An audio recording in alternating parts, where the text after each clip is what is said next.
Bonjour à tous, bienvenue dans ce nouvel épisode des Masterclass de l'excellence commerciale. Je suis Roland Massenet et ravi d'accueillir aujourd'hui Bruno Lenoble, associé fondateur de Valtao. Bonjour Bruno.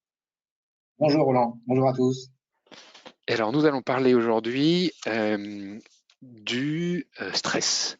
Après ces quasiment 2 ans d'incertitude, de télétravail, de bouleversement des organisations.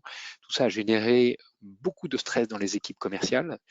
Et encore aujourd'hui, une étude récente montre que le nombre de jours de maladie est plus élevé chez les managers que chez les collaborateurs pour la première fois l'année dernière.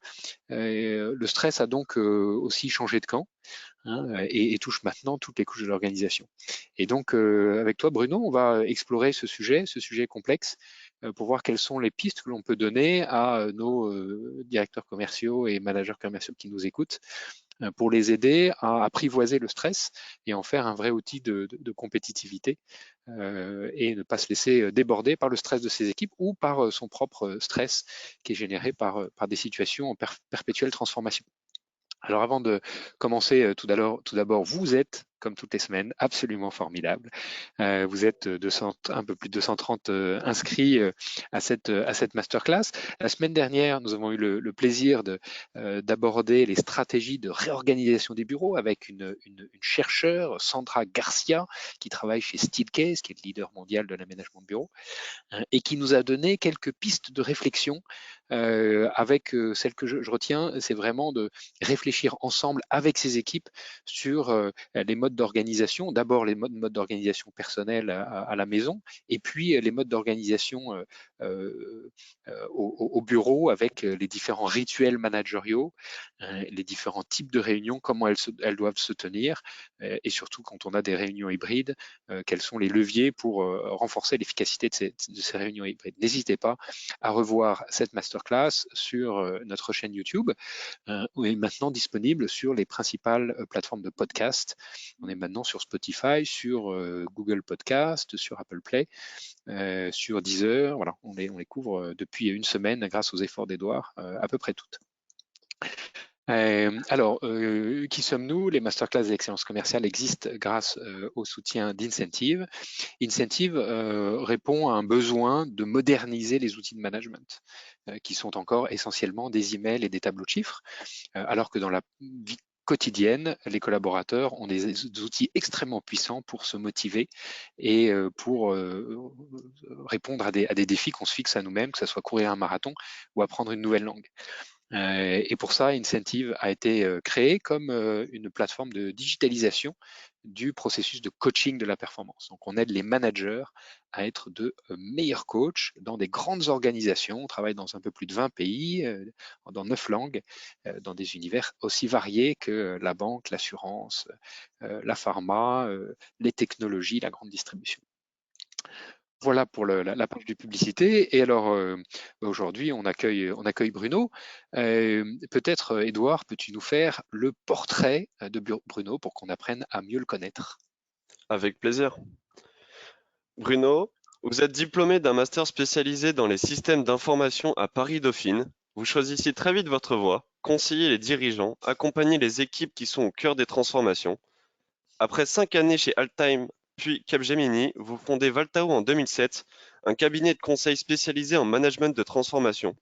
Fort de 20 années d'expérience, vous avez plus d'une fois démontré auprès des clients comme La Poste, Renault ou Tetra Pak votre expertise dans le pilotage des transformations, le coaching, la conduite du changement et la mobilisation de l'intelligence collective. Votre carrière ne serait sans doute pas telle qu'elle est sans votre service en tant qu'officier de l'armée de terre, qui vous fera vivre avec les commandos des moments forts. Plus tard, vous vivrez un autre temps fort, une expérience de mort imminente qui vous fera plus que jamais sentir la valeur du moment présent. Vous êtes ceinture noire de karaté, vous vous entraînez en France et au Japon, pays qui vous inspirent beaucoup. Vous êtes certifié Executive Coaching HEC et vous êtes maître de conférences à Sciences Po pendant 4 ans. Chacune de ces expériences a contribué à façonner votre sensibilité aux enjeux humains du leadership. Vous prenez le recours systématique à l'intelligence collective et une vision décentrée dans les différents projets.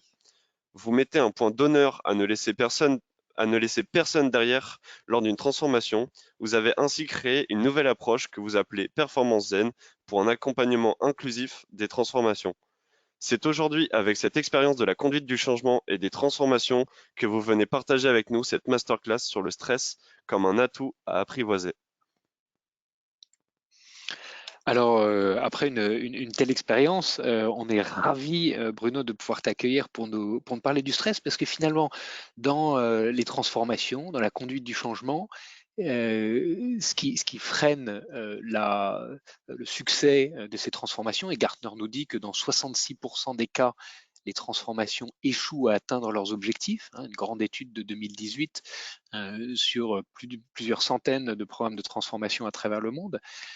Si les transformations échouent, c'est souvent à cause de l'humain et à cause des blocages et donc à cause du stress des équipes.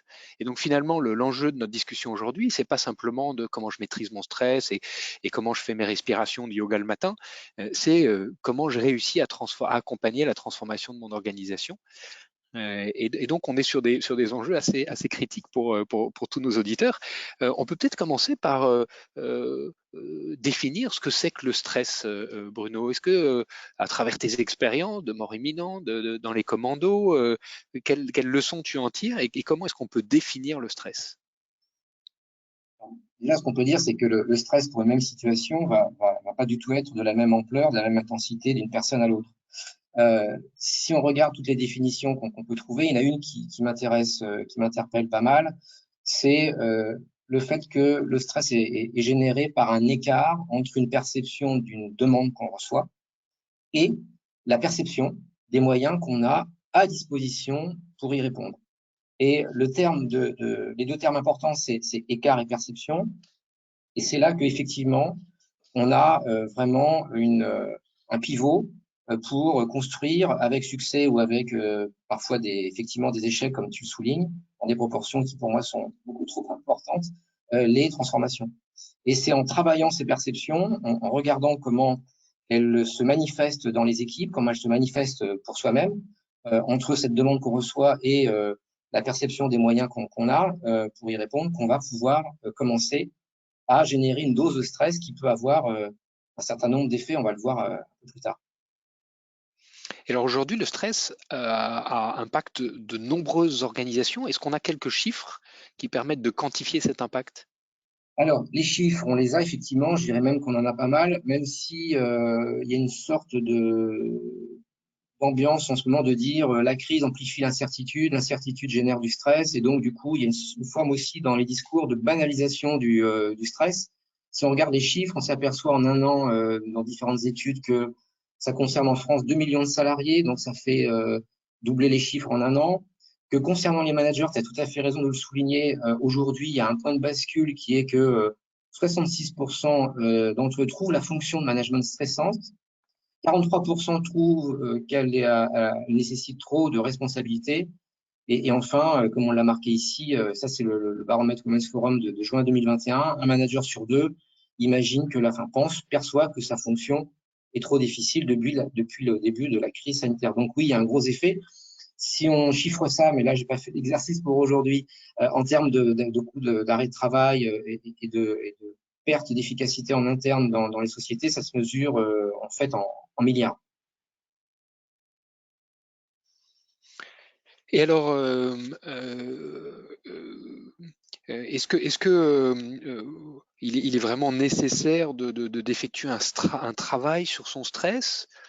Comment est-ce qu'on peut aborder ce stress? On fait le constat, le niveau de stress a augmenté pour les collaborateurs, pour les managers, ça a un impact sur la productivité, ça a un impact sur les arrêts de travail, comme on le disait tout à l'heure.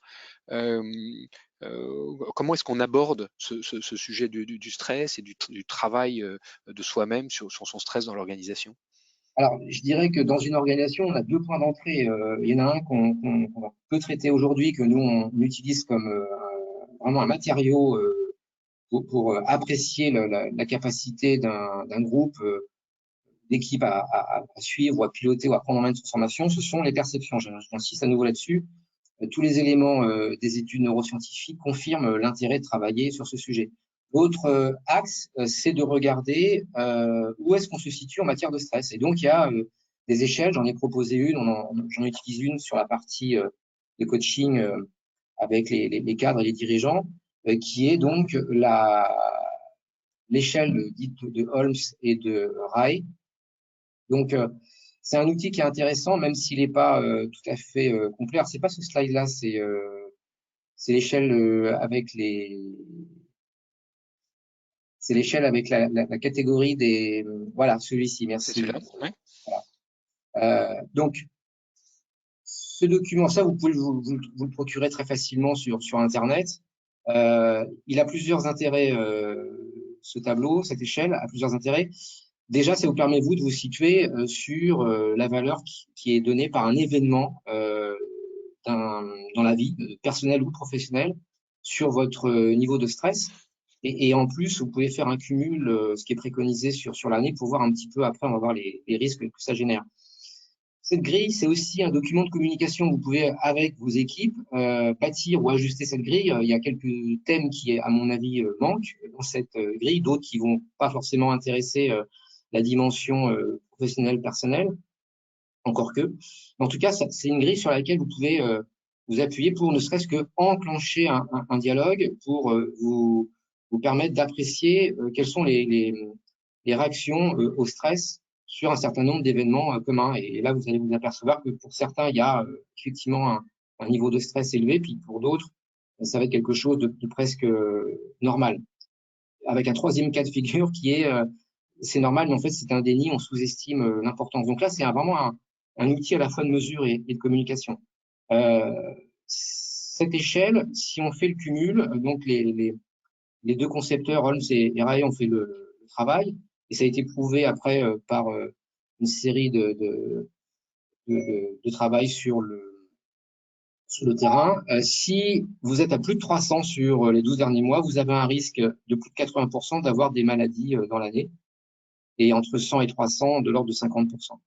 Voilà, ça vous situe un peu, et là, on boucle sur les arrêts de travail, etc. Et ainsi, on a un chaînage sur de l'événement jusqu'à comment moi je vis l'événement en termes de stress, jusqu'à l'organisation complète au sein d'une société.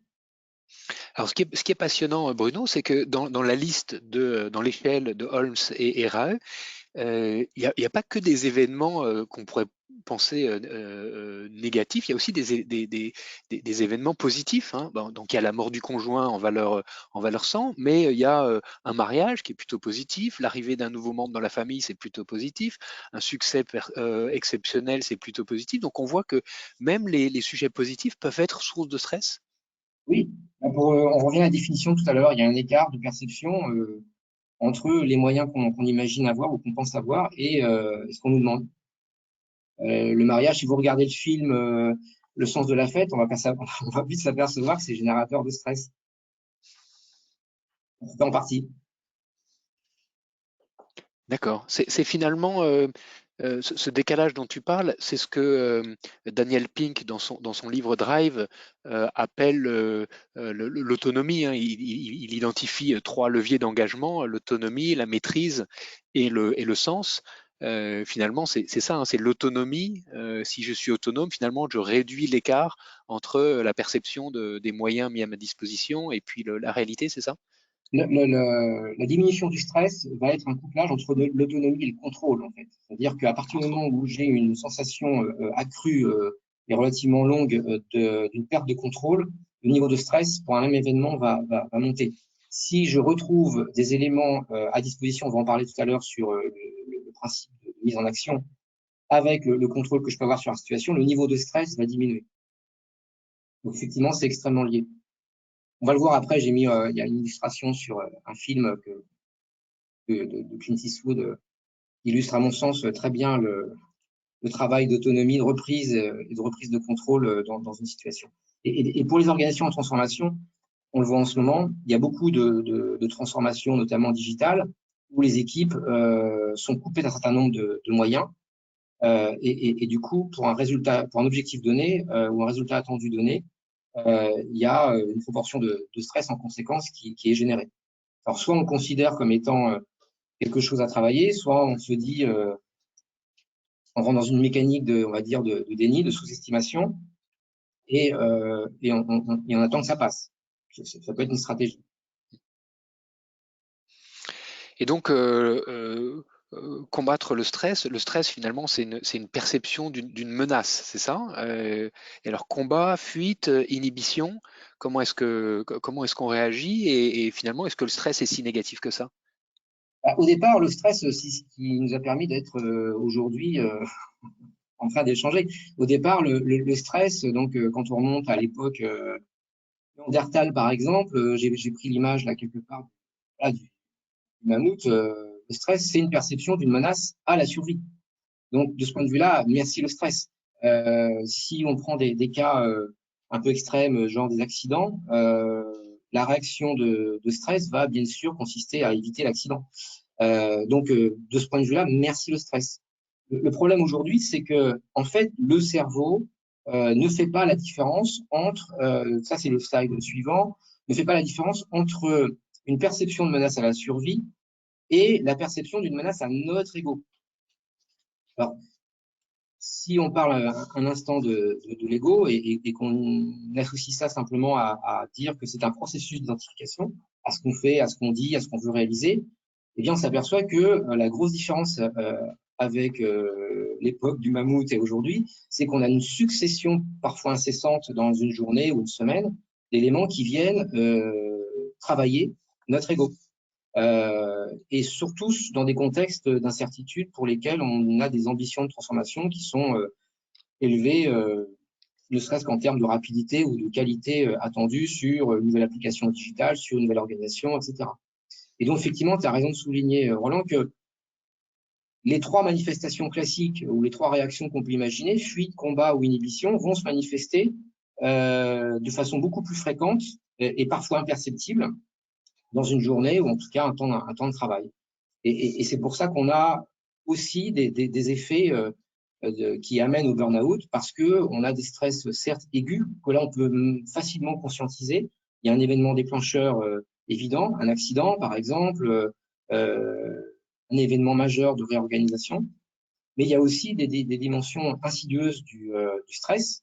Par exemple, un manager qui va avoir du mal lui-même à gérer le stress et qui va le reporter sur son équipe par un body language en conséquence, on va dire entre guillemets agressif, et l'équipe petit à petit tous les jours va se dire on fait avec, et puis à un moment donné il va y avoir des signes d'abandon, des signes de retrait, de mise à distance, des arrêts de travail, comme on disait tout à l'heure, pour répondre à cette posture managériale qui est pas appropriée. Alors finalement, si on se dit que le stress aujourd'hui, il est généré plus tellement par la perception d'une menace à la survie, mais par la perception d'une menace à notre ego, il suffit d'en prendre conscience, on pourrait éliminer les sources de stress. Mais apparemment, le stress, il peut être aussi post-traumatique et ancré dans notre physiologie. Si on va à l'extrême, effectivement, et j'avais travaillé avec, j'ai rencontré un psychiatre à Sainte-Anne. Alors je suis allé à Sainte-Anne pour discuter avec des professionnels du sujet.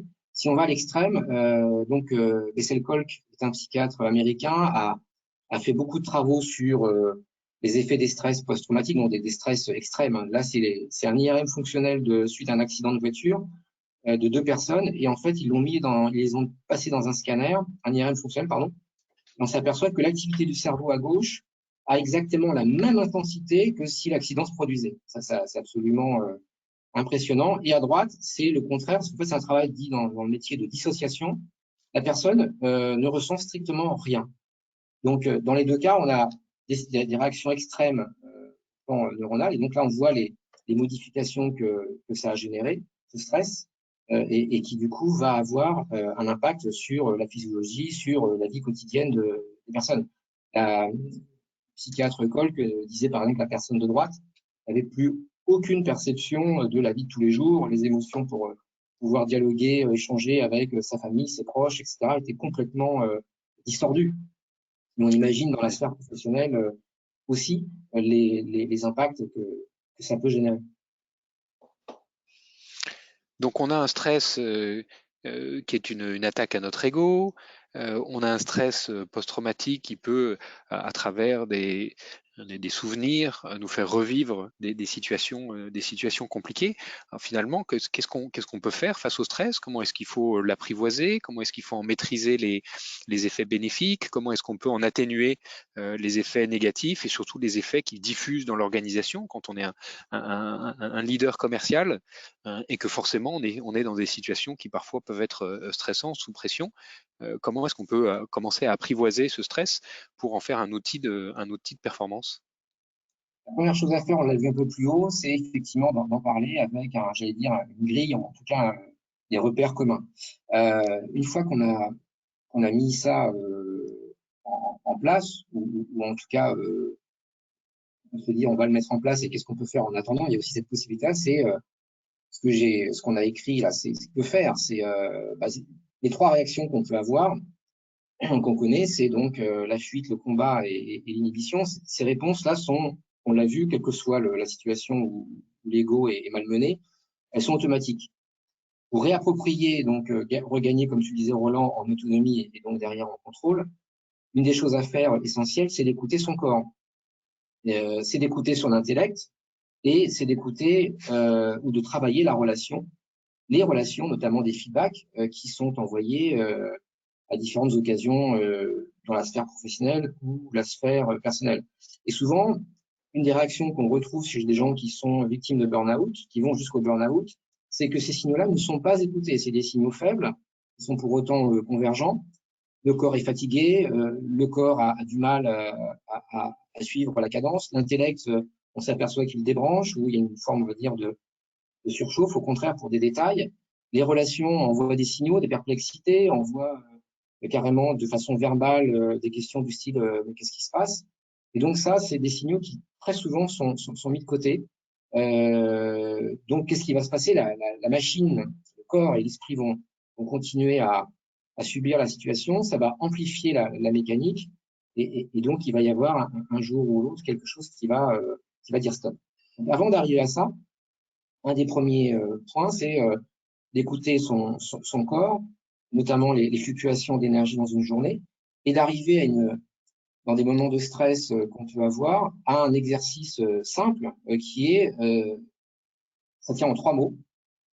C'est le slide que j'ai mis juste après, je crois, Roland. Voilà, placer son attention. Placer son attention. Si vous pouvez mémoriser ces 3 mots-là, il vous reste plus qu'à savoir où. Alors après, il y en a qui vont dire sur le souffle, c'est peut-être un peu abstrait, c'est peut-être un peu compliqué. Il y a 2 repères possibles. La respiration, donc placer son attention sur la respiration en termes de sensation au niveau du nez. Et moi, ce que je fais, c'est placer son attention au niveau du diaphragme et qui va avoir le mérite de déclencher un processus parasympathique qui permet immédiatement de descendre au niveau de stress. On peut le faire en direct dans une négociation hard, vous pouvez le faire juste après. Et le mieux même, c'est de le faire en fait de façon régulière, quotidienne. Je discutais avec un scientifique qui lui le fait le matin et le soir dans son lit avec une posture justement de yoga. Vraiment, tu parlais de yoga tout à l'heure. On n'est pas obligé d'en faire, mais lui associe les deux. Donc, placer son attention et en faire une discipline qui, je l'ai mentionné dans la parenthèse, est une action d'apprendre. Le terme est souvent mal connoté quand on parle de discipline dans nos sphères, jusqu'à ce que ça devienne une routine, quelque chose qui rentre de façon inconsciente en action. Et pour moi, l'exemple magistral réel qui a été très bien mis en image, c'est le film Sully, donc de Clint Eastwood, qui passait d'ailleurs, je crois, il y a pas longtemps à la télé, qu'on peut facilement trouver. Et donc Sully, en quelques dans quelques fractions de minutes, va prendre la décision qui appartient à aucun protocole, qui appartient à aucun guide, de faire amérir l'avion sur l'Hudson à côté de New York. Et ça, voilà, il a placé son attention. Il y a tout la séquence, je trouve magnifique. C'est un outil de travail en soi. Vous pouvez l'utiliser avec vos équipes pour leur dire, pour vous dire, qu'est-ce que j'explore et qu'est-ce que je retiens dans une situation un peu ou tout à fait particulière. Donc ça fait glisser sur un autre temps. Donc là, on est sur 1 minute, hein, donc c'est quelque chose de très précis, très concret et immédiat. placer son attention. Et si on va un cran plus loin, si on se donne 1 heure de travail dans un atelier, par exemple, hein, dans un workshop avec vos équipes ou même par vous-même, c'est de se dire qu'est-ce qu'on peut faire. Et là, on rentre sur un autre champ qui va d'autant plus facile à ouvrir que vous aurez fait ce travail de placer votre attention sur le diaphragme ou la respiration au niveau du nez. Ça peut paraître un détail, hein, ce que je suis en train de dire, le corps, mais ça a un effet aussi sur l'intellect qui fait que vous allez déporter l'attention que vous avez sur la source du stress vers un champ des possibles. Et là, vous rentrez dans un processus créatif. Là aussi, les neurosciences l'établissent. Vous allez pouvoir rentrer dans le champ des possibles et faire un inventaire des pistes d'action possibles. Donc là, on rentre sur une forme, on va dire, de brainstorming, mais là, de brainstorming de l'action. Et j'allais dire presque à vous de jouer. Et très souvent, ça a des effets, là aussi, très concrets. C'est ça qu'il faut viser. Hein. Pour caricaturer le terme, on pourrait dire quick wins, mais c'est plus que ça. Et embarquer avec vous, là, il y aurait tout un exposé à faire là-dessus, mais embarquer avec vous vos peurs et bavarder. Bavarder, c'est la phrase l'expression, le conseil que j'ai emprunté à Boris Cyrulnik, qui, dans ses travaux sur la résilience, incite beaucoup les gens à interagir, même de façon informelle, même sur des sujets qui n'ont aucun rapport, parce qu'on appelle un détour, et ainsi continuer à alimenter de façon inconsciente, l'air de rien, le processus que vous avez enclenché. Le sens de la tribu permet de diffuser le stress dans le collectif et donc de réduire son impact individuel. Tout à fait, exactement. Et donc, du coup, c'est un phénomène à la fois individuel et collectif. Et quand c'est collectif, ça rejaillit sur les individus. C'est un cercle vertueux. Ça se pratique nous on le fait sur des projets de transformation. Le niveau de stress dans des moments, on va dire, hard de projet diminue de façon visible. Alors donc on a vu comment diminuer le stress en 1 minute lors d'un événement critique, une négociation ou un avion à faire atterrir. On a vu comment décentrer son attention sur les moyens d'action qui permettent d'apprivoiser son stress finalement et de créer cette dynamique positive et collective. Et maintenant, comment est-ce qu'on peut apprivoiser son stress en continu dans la durée? Alors là, il y a un travail que tout à chacun fait déjà, c'est d'associer en fait cette forme d'action qu'on vient de voir de façon régulière, cette forme de prise de recul, de décentrage, donc on va dire de réflexion décentrée, et en même temps de relation. Alors il y en a qui vont trouver cela dans le sport, dans la discussion avec un proche, avec parfois un ami, parfois leur conjoint. Donc il y a une multitude de possibilités. Je dirais là, c'est à chacun de trouver son mode ou de l'ajuster. Le point clé étant que ce qui est important, c'est que l'espace-temps qu'on va trouver, donc que ce soit par exemple le sport ou une relation, soit vraiment approprié. C'est-à-dire qu'on ressorte de là, par rapport au sujet là qu'on évoque, qui est le stress, avec un niveau au moins ressenti, au moins perçu, qui est descendu quelque peu. Voilà, là, il n'y a pas de recette magique, et je dirais qu'il y a autant de recettes possibles qu'il y a de personnes. Ce que je peux faire, là, ici, tout de suite, c'est deux points. C'est vous posez la question quand vous êtes en phase de stress aigu, vais-je en mourir? Là, ça renvoie à tous les travaux de Kubler-Ross sur le sujet, entre autres, et aussi de Cyrulnik sur l'extrême qui amène à la résilience. Et l'autre cas, c'est expérimenter donc son stress en toute sécurité dans un cadre qui s'y prête, construire ses propres réponses et pas celles des autres. Et pour ça, moi, j'ai développé par la pratique, par le cursus que j'ai fait, un coaching ou le coaching par le karaté, qui est un moyen de faire rejaillir des émotions et des ressentis qui sont souvent mis de côté, surtout pour les managers, dans le feu de l'action vis-à-vis de ses équipes. Et souvent, on a tendance à continuer à les mettre de côté. Et on les enfouit. Et c'est là où les facteurs de stress vont se cumuler. Un CF, ce qu'on disait au démarrage de l'échange. Et le coaching par le karaté est un moyen de remettre à jour, de faire parfois dans certaines séances jaillir la dimension émotionnelle enfouie et de faire un travail de réflexion et d'action sur qu'est-ce que j'en fais de cette émotion, en termes de posture, en termes de leadership, en termes de décision. Écoute, merci beaucoup Bruno pour cet exposé très brillant. On finit toujours traditionnellement les masterclass par 2 questions. La première, c'est est-ce que tu peux nous partager ta meilleure expérience de management?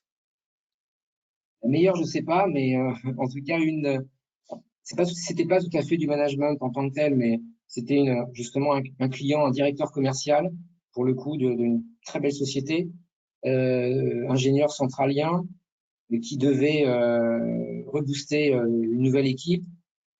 Elle avait été reconfigurée, élargie, et, euh, et c'est quelqu'un qui était dans une maîtrise de soi très forte.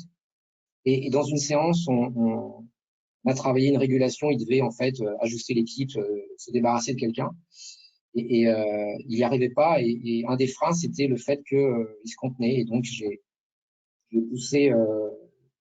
Et donc là, je peux le dire tel quel, en disant ça suffit. Il m'a répondu en disant ça suffit, vous me faites chier. Donc l'émotion d'élan, de mouvement a jailli, et on a pu voir comment construire cette émotion pour qu'il puisse avoir la force et le calme, en même temps la nécessité de dire à la personne il faut que tu puisses bouger et partir de l'équipe. Donc provoquer finalement cette prise de conscience qui pousse à l'action. Et alors, est-ce qu'il y a une citation qui t'inspire, que tu peux partager avec nous? Une que j'aime beaucoup de Paul Valéry, patience, patience, patience dans l'azur, chaque atome de silence et la chance d'un fruit mûr. Patience, patience dans l'azur. Chaque atome de patience est un, Chaque atome de silence et la chance d'un chaque fruit mûr. atome de silence est un fruit mûr. Magnifique. Un grand merci, un grand merci. Nous arrivons à la fin de cette masterclass. Quelques idées bonus. Le livre de Bruno Lenoble, paru en 2009 sur les réussites locales autour du développement durable. Un ouvrage absolument passionnant. Le site internet de Valtao, sur lequel vous trouverez plein de ressources passionnantes sur le coaching des organisations et le conseil par le coaching.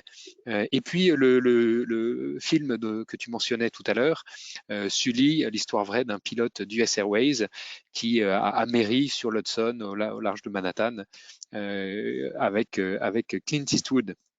Voilà, un immense merci. Bruno, si tu as encore quelques minutes, on sera ravi de prendre vos questions-réponses.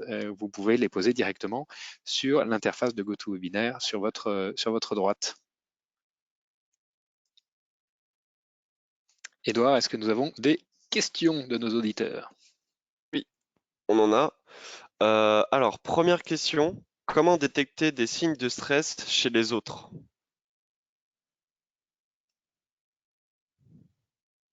Je dirais que si, quand on est en face d'une personne, on se met soi-même à être stressé sans raison particulière par le truchement des neurones miroirs, je pense que c'est un bon moyen de sentir qu'il y a du stress. Après, c'est un écart entre ce que vous connaissez de la personne et ce que vous voyez d'elle à l'instant T. Et avant même, quand je dis bien ce que vous voyez, c'est avant même ce qu'elle dit, parce qu'en fait, tout le non-verbal, donc le paraverbal et donc le langage du corps, en disent beaucoup plus que les mots eux-mêmes. Et le point clé là-dessus, c'est d'envoyer un feedback. Hein. Ma suggestion, c'est il me semble que tu es stressé, que quelque chose te stresse. Il me semble, parce que parfois, c'est pas du tout le cas non plus. Et par extension, que peut faire un manager ou une entreprise pour aider leurs collaborateurs à mieux gérer leur stress? Je pense qu'on a donné quelques réponses. Au niveau de l'entreprise, quand on met un baby-foot et on se dit ça va servir, soit on réfléchit, par exemple, sur les enjeux stratégiques à couvrir, sur l'énergie qu'on va demander aux équipes. Quand vous avez, par exemple, une équipe, pardon, 5 équipes qui travaillent sur le même sujet dans une organisation un peu complexe, certes, mais qui ne sont pas au courant qu'elles travaillent sur le même sujet avec les mêmes résultats, vous avez une idée du gain de temps, d'énergie et d'argent qu'on peut faire, et donc du coup une idée du stress qu'on peut optimiser ou en tout cas réduire. Alors, on a une question un peu plus précise. Recruteriez-vous quelqu'un qui a fait un burn-out? J'aime beaucoup la question. J'aime beaucoup la question. Alors, on va imaginer que dans l'entretien, elle en parle, parce qu'il faut quand même avoir l'information. Je lui demanderai ce qu'elle a fait du burn-out à cette personne. Notamment si elle a travaillé son rapport à la perfection, si elle a travaillé sa capacité à dire, à transformer le oui en oui mais, ou à non et je vais faire quelque chose de moins, non pas de plus. Et si je vois que cette personne a des réponses en ligne, y compris sur l'alignement, j'allais dire corps-esprit, cœur-corps-esprit pour reprendre un axe d'art martial, dans ce cas, oui, bien sûr. Au contraire.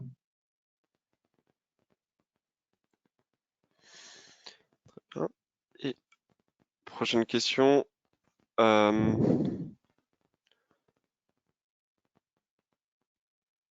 Le stress peut-il servir de levier pour évoluer dans sa carrière? Je dirais que un trader, avec le niveau de stress qu'il a, il évolue dans sa carrière. Après, évoluer, c'est quoi? Est-ce que c'est monter dans la hiérarchie, quel qu'en soit quelque part y compris pour l'entourage? Est-ce que évoluer, c'est mieux se connaître et savoir faire et faire différemment pour gagner en fluidité, en efficacité, par rapport à quelle valeur aussi? Derrière, il y a toute une série de questions qui vont toucher à des sujets clés qui s'ils sont pris, je pense notamment aux entreprises qui ont une raison d'être ou qui l'ont formulé avec la loi Pacte ou pas, hein, et qui ont une véritable raison d'être, il y a un bel outil là pour se dire comment évoluer et vers quoi j'évolue. C'est aussi le moyen peut-être d'accrocher ça avec le why de Simon Sinek, par exemple. Et une question par rapport à l'échelle de Holmes et Rae. Est-ce que c'est un travail qui doit se faire de manière ponctuelle ou justement un travail récurrent? Très bonne question. Je pense qu'il faut le faire de manière régulière, pas forcément récurrente, parce que, sauf si vous avez du temps pour visiter la grille, mais et vous en servir. Mais en tout cas, une fois de temps en temps, ou à des moments clés, quand vous sentez qu'il va y avoir une montée en pression parce qu'il y a un projet qui est lancé, par exemple, ou il y a un projet qui rentre dans une phase d'accélération ou d'intensification, c'est bien de partager les repères et de les ajuster pour que les repères soient bien les mêmes pour tous.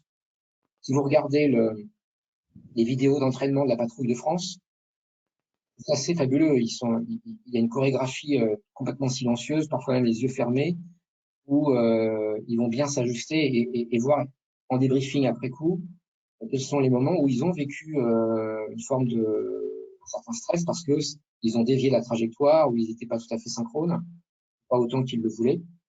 Et donc d'avoir cette capacité de repérage commun, donc avec cette grille hein, qui en est une parmi d'autres, et de la reparcourir à échéance régulière ou à certains moments forts, je pense que c'est un outil intéressant, un moment intéressant à poser. D'accord. Et comment réagir à une situation de stress en rapport avec un environnement? Donc je pense que la personne... Pardon. Environnement, de quel ordre? Environnement? Bah, je pense que la personne pense à, par exemple, des bureaux qui lui font réagir de manière stressante. Le bruit est une source de stress, donc les open space, il y a plein d'études qui ont montré ça. Du coup, on s'aperçoit par exemple que le télétravail permet d'être chez soi dans un autre mode de réflexion, par exemple, que dans l'open space. Après, si tout dépend de l'environnement, ce qu'on y met. Hein. Si c'est un environnement relationnel, est-ce que c'est un environnement lié à l'organisation, aux deux le sujet, la question là ouvre un sujet qui peut être assez vaste. En tout cas, quel que soit l'environnement, ce qu'on peut dire là maintenant, c'est écouter votre corps, écouter votre intellect, votre rapport aux autres à ce moment-là, et si vous sentez que c'est pas en équilibre, voyez sur quoi vous pouvez agir pour retrouver une forme d'équilibre. Ça peut être de demander à des personnes à côté de parler moins fort, ça peut être de vous prendre une distance, ça peut être toute une série d'actions. À nouveau, on revient sur ce qu'on disait tout à l'heure, le schéma, c'est à partir du moment où vous avez pris conscience que pour vous c'est une source de stress, on se met en posture d'ouvrir le champ des possibles, même si c'est quelque chose qui paraît anodin comme un poste de travail, dans un bureau, dans un open space. Eh bien Bruno, sur cette dernière question, on va boucler notre masterclass. Un immense merci pour ce témoignage absolument passionnant. On est allé fouiller sur les sources du stress. Moi, la définition que tu as donnée me parle beaucoup, et cette perception d'une menace de survie et perception d'une menace sur notre ego que le cerveau interprète de la même façon.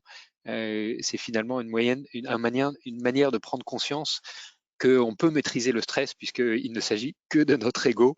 Et puis je retiens aussi la magnifique citation de Paul Valéry, patience, patience dans l'azur, chaque atome de silence est la chance d'un fruit mûr. Un immense merci pour ce partage, Bruno. On vous donne rendez-vous la semaine prochaine avec Alexia de Bernardi qui a sorti son nouvel ouvrage, Les 130 règles d'or pour mieux collaborer à distance et être moins stressé. Je vous souhaite à tous et à toi Bruno en particulier, une excellente journée. À la semaine prochaine. Merci, excellente journée.